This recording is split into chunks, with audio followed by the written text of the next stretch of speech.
Silver didn't just fall today, it got knocked flat, and anyone pretending otherwise is lying to themselves.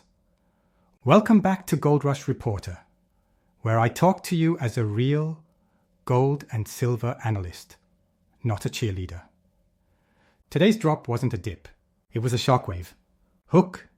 This crash exposed exactly how fragile the silver market can get when traders panic, the dollar strengthens, and short-term futures guys start unloading positions like the world is ending.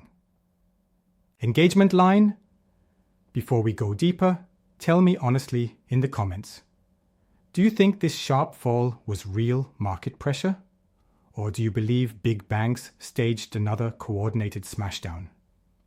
I want your raw take, not sugar-coated opinions. Now let's break this down without emotion. Silver took a steep fall today, and the first instinct people had was to scream manipulation. But if you look at the broader landscape, you'll see gold, platinum, palladium, all of them collapsed today. That immediately tells you this wasn't some silver-only ambush. When everything falls simultaneously, you're dealing with macro pressure, not a targeted attack. And despite how dramatic the chart looks, silver is not done. 2025 has already shown massive upside potential, and one violent correction doesn't erase that bigger picture. If you're the kind of person who buys dips, days like this are exactly where real stacking decisions happen. But let me be brutally clear. If you enter the silver market expecting smooth, predictable price action, you're living in fantasy land. Silver is violent. It can fall further, and if you can't handle that reality, you shouldn't be buying at all. Before anyone runs off to buy from Summit Metals or any dealer, understand one thing: the price can still drop more. No one gets to complain after buying if they didn't first accept the risk. I managed to grab a rare collector piece today near the bottom, but that doesn't make me special. It just means I was prepared to strike when the market panicked. Timing isn't about luck, it's about discipline. Yesterday, I warned you silver was entering a volatile zone, and today proved that call perfectly. This wasn't a gentle correction. This was a punch straight to the ribs. That's silver. It behaves like a wild animal, and if you don't respect it, it will tear your confidence apart. But instead of reacting emotionally, look at the real catalyst. Kitco reported that expectations for a December rate cut dropped sharply. When the market stops believing cuts are coming, the dollar strengthens, metal prices weaken, and short-term traders dump positions instantly. Those players are the ones who moved today's candle, not long-term stackers sitting on physical. Now about manipulation. Yes, banks influence the market. Yes, they load massive short positions. Yes, high-frequency trading distorts prices. But pretending every crash is engineered is lazy analysis. Real people own ETFs and futures, and many of them simply cashed out. Not every dip is a conspiracy theory. If you default to blaming banks for everything, you'll never understand actual market mechanics. This crash was a mix of fading rate cut hopes, aggressive profit-taking, and silver's own unpredictable nature. And if that makes you uncomfortable, good. That means you're finally starting to see the truth. Silver's sell-off didn't happen in a vacuum, and if you're only focusing on the chart, you're missing the entire picture. Today's drop was the result of multiple pressure points stacking at the same time. And pretending it was just one cause is childish analysis. The first major driver was shifting expectations around the December Federal Reserve meeting. Earlier this week, markets were pricing in a higher probability of a rate cut, which gave metals support. But as soon as Fed officials started making hawkish comments, traders backed off. The probability of a December cut fell below 50%, and that alone was enough to shake the metal markets. When rate cuts look less likely, the dollar strengthens. A stronger dollar instantly puts weight on silver and gold. It's not complicated. Currencies and metals fight against each other. And today the dollar won. The second factor dragging silver down was aggressive profit-taking by short-term futures traders. These guys don't care about long-term fundamentals. They care about fast candles, quick exits, and squeezing every dollar out of short windows of volatility. When they see the slightest weakness, they dump positions all at once. That kind of behavior triggers the exact kind of waterfall candle we saw today. If you still believe that every sharp movement is manipulation, you're ignoring how real traders operate. Flash crashes happen when automated systems, high-frequency trading, and panicked selling collide. This wasn't a slow correction. This was a rapid, algorithm-driven flush. Now, let's address the elephant in the room: manipulation. Many people blame big bullion banks every time silver drops. And yes, banks absolutely influence the market. They hold massive short positions, and they use high-frequency trading to their advantage. But saying today's crash was only manipulation is lazy and oversimplified. Real investors who hold ETFs, futures, and leveraged positions dumped them today. That liquidation alone creates the kind of violent moves we witnessed. If you're serious about this market, you need to accept that natural forces and human behavior often cause more chaos than any hidden agenda. Meanwhile, the broader economic landscape added even more pressure. The US stock market had been climbing all week on optimism that the government shutdown might be resolved. But today, that optimism evaporated. Tech stocks tanked, valuations were called into question, and investors ran for safety. Which ironically didn't include metals today.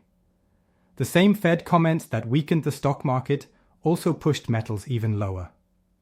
When markets lose confidence, everything gets hit at once. That's exactly what happened. As the probability of a December rate cut dipped to around 45.9%, the dollar pushed up to 99.28. Not a massive move, but enough to tighten the screws on silver traders. Gold fell more than 2%, dropping around $90. Silver, meanwhile, dropped over 3%, losing more than $1.60 in a single session and briefly crashing all the way down to the $50 level.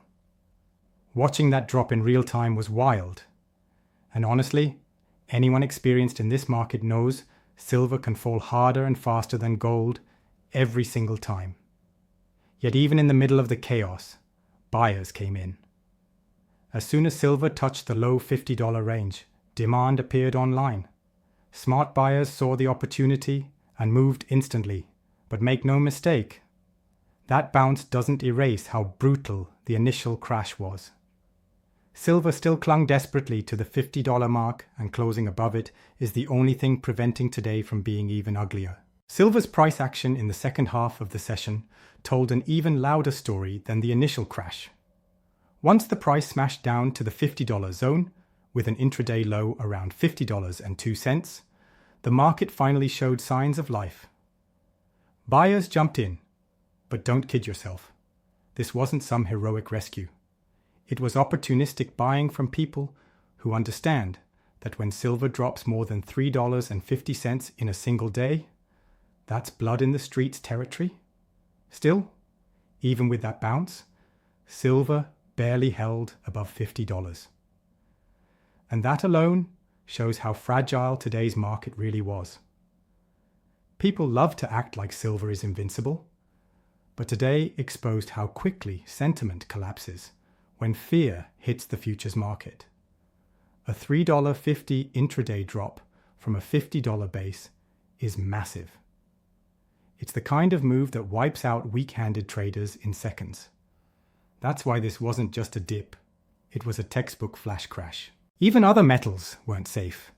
Gold fell more than $90, platinum and palladium got slammed, and even rhodium, which usually moves at its own pace, tanked by $200. When every metal falls at once, stop pretending it's a silver-only conspiracy. This was simply a broad risk-off move fueled by tightening monetary expectations and a rising dollar. When investors fear incoming data, they hit sell on everything, not just silver. And today's fear was justified because inflation data has been sticky, running above the Fed's target. and Fed officials made it clear they're not convinced easing policy is the right move yet. Fed speakers added more fuel to the fire. St. Louis Fed President Mussolini said inflation is still too hot. Cleveland Fed's Beth Hammock echoed that policy needs to stay somewhat restrictive. Then Minneapolis Fed's Kashkari doubled down, admitting he opposed the earlier cut and isn't sure about December. When multiple Fed officials deliver hawkish messages back to back, markets react immediately. Silver doesn't get special protection. It takes the hit. And because metals rely heavily on sentiment and rate expectations, any shift in Fed language hits them fast. Meanwhile, analysts like Matt Milley pointed out another uncomfortable truth. Markets are overloaded with data right now. Too many indicators, too many conflicting signals, and too much fear. When traders drown in uncertainty, they retreat to safety. Ironically, silver isn't treated as safety in the short term. It becomes a victim of fast selling, even when its long-term fundamentals remain strong. This constant whipsaw effect is exactly why silver behaves the way it does.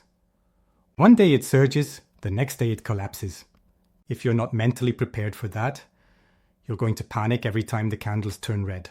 On top of that, geopolitical and economic developments added more complexity. The United States and Argentina made an agreement to boost trade, including items that rely heavily on silver-intensive industries like medical devices, electronics, and specialized machinery. That's long-term bullish for silver, but short-term, irrelevant. Markets don't care about fundamentals during panic. They care about liquidity and speed.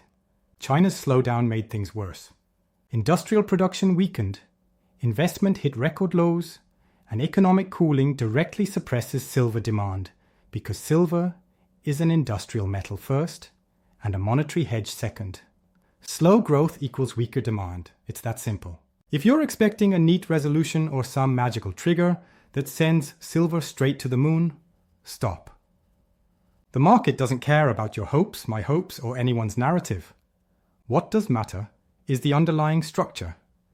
And that structure is fragile in ways most people either ignore or don't understand. Industrial demand keeps grinding higher. EVs, solar, electronics, medical tech, none of that is slowing down. Meanwhile, mining output isn't ramping up fast enough to match it. Most silver still comes as a byproduct of other metals, and those producers don't adjust output just because silver bugs want tighter supply. That mismatch is real, and pretending otherwise is just self-delusion. Then you've got the investment side. Retail interest spikes only when people panic or chase hype, which tells you how unreliable that segment is. Meanwhile, institutional money, the real heavy hitters, doesn't touch silver the same way they touch gold. Not because silver is ignored, but because it lacks the liquidity and stability institutions need. It's a smaller market, easier to move, easier to distort, and harder for big capital to operate in without making waves. That's not a conspiracy, it's simple market mechanics. And yes, the so-called silver squeeze conversations keep circulating. The uncomfortable truth? If a squeeze were realistically achievable on a global scale, it would have already happened. Real squeezes require coordinated capital, not scattered enthusiasm from people stacking coins in their home safes. The spot market, the futures market, the physical market, these don't all move in sync, and anyone who pretends they do hasn't spent enough time looking at how pricing actually forms. What is real is the long-term pressure building under the surface. When an asset gets chronically underpriced relative to its utility, supply tightens faster than anyone expects. That's when big moves happen. Not because someone called it, but because the system finally hits a point it can't stabilize. And silver is inching toward that territory whether people believe it or not. So if you're stacking with the expectation that a sudden explosion is inevitable, you're setting yourself up for disappointment. If you're stacking because you understand the structural imbalance and the long-term asymmetry, then you're thinking like an adult and not a gambler. Either way, the market is going to do what it wants. Your job is to stop romanticizing it and look at the data without emotional fog. That's the reality, whether it's comfortable or not. At this point, the picture should be obvious. Silver isn't some fairy tale rocket waiting for the right headline to blast off. It's a market built on imbalance, ignored by institutions, pressured by industry, and distorted by years of complacency. If you want to treat it like a lottery ticket, go ahead. But don't pretend that's analysis.